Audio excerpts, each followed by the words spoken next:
22 कह रहा है क्वेश्चन, एक लेंस है जिसका रिफ्रैक्टिव इंडेक्स है 3/2।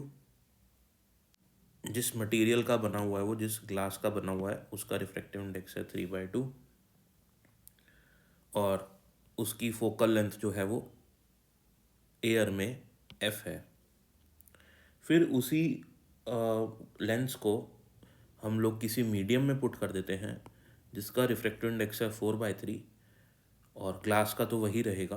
तो उसकी फोकल लेंथ क्या हो जाती है? हमको पता है कि अगर हम किसी लेंस को किसी मीडियम में रख दें, ठीक है, तो उसकी फोकल लेंथ चेंज हो जाएगी, उसका बिहेवियर भी चेंज हो जाता है। तो यहाँ पे हम लोग जो कॉन्सेप्ट यूज़ करने वाले हैं वो हम यूज़ करने वाले हैं लेंस मेकर फार्मूला का। लेंस मेकर फार्मूला हमको फोकल लेंथ बताता है किसी लेंस की जब उसकी कर्वेचर R1 R2 होती है और वो किसी मीडियम में रखा जाता है तब।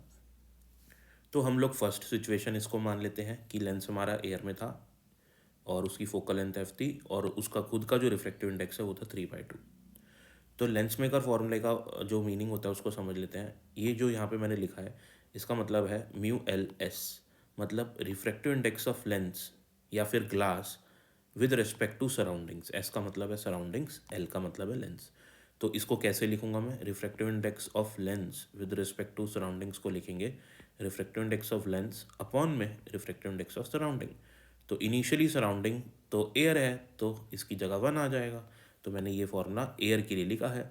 तो फोकल लेंथ इनिशियली f थी, refractive index of lens with respect to surroundings mu L by mu S. तो म्यू एल को लिखेंगे यानी कि लेंस का जो मीडियम है उसका रिफ्रैक्टिव इंडेक्स वो है 3/2 अपॉन में एयर का दैट इज़ 1/R1 1/R2। ये एज इट इज़ आ गया हमारे पास। नेक्स्ट सिचुएशन में आपने सिर्फ उसका मीडियम चेंज किया है डियर स्टूडेंट्स, आपने उसकी रेडियस ऑफ कर्वेचर चेंज नहीं करी है। तो R1/R1 minus 1/R2 as it is आ जाएगा। और ये जो मैंने फॉर्मूला लिखा था mu L by mu S, तो इसमें म्यू एल की जगह अगेन 3/2 आएगा, बस म्यू एस की जगह पे 4/3 आ जाएगा क्योंकि सराउंडिंग्स चेंज हो चुकी हैं। एयर से कोई मीडियम हो गया जिसका रिफ्रैक्टिव इंडेक्स 4/3 है। अभी अपन इसको सॉल्व कर लेते हैं। तो 1/f इक्वल्स टू, इसको सॉल्व करूँगा 3/2 माइनस 1/2, और इसको सॉल्व करेंगे एलसीएम लेके तो हो जाएगा R2 minus R1 upon R1 R2। तो अगर मैं इसको f के इक्वेट लिखूँ तो इसको रेसिप्रोकल करना पड़ेगा, तो f बराबर हो जाएगा 2 times R2 minus R1 upon R1 R2।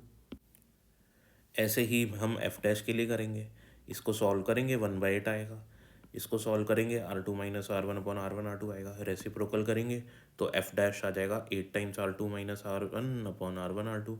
अब हम इन दोनों का रेशियो ले लेते हैं, तो f डैश अपॉन f करूँगा तो this is your f dash upon में f, सॉल्व करके R2 minus R1 cancel, R1 R2 cancel, 8/2 यानी कि 4। तो जो नया फोकल लेंथ होगा वो पुराने वाले का 4 टाइम्स हो जाएगा।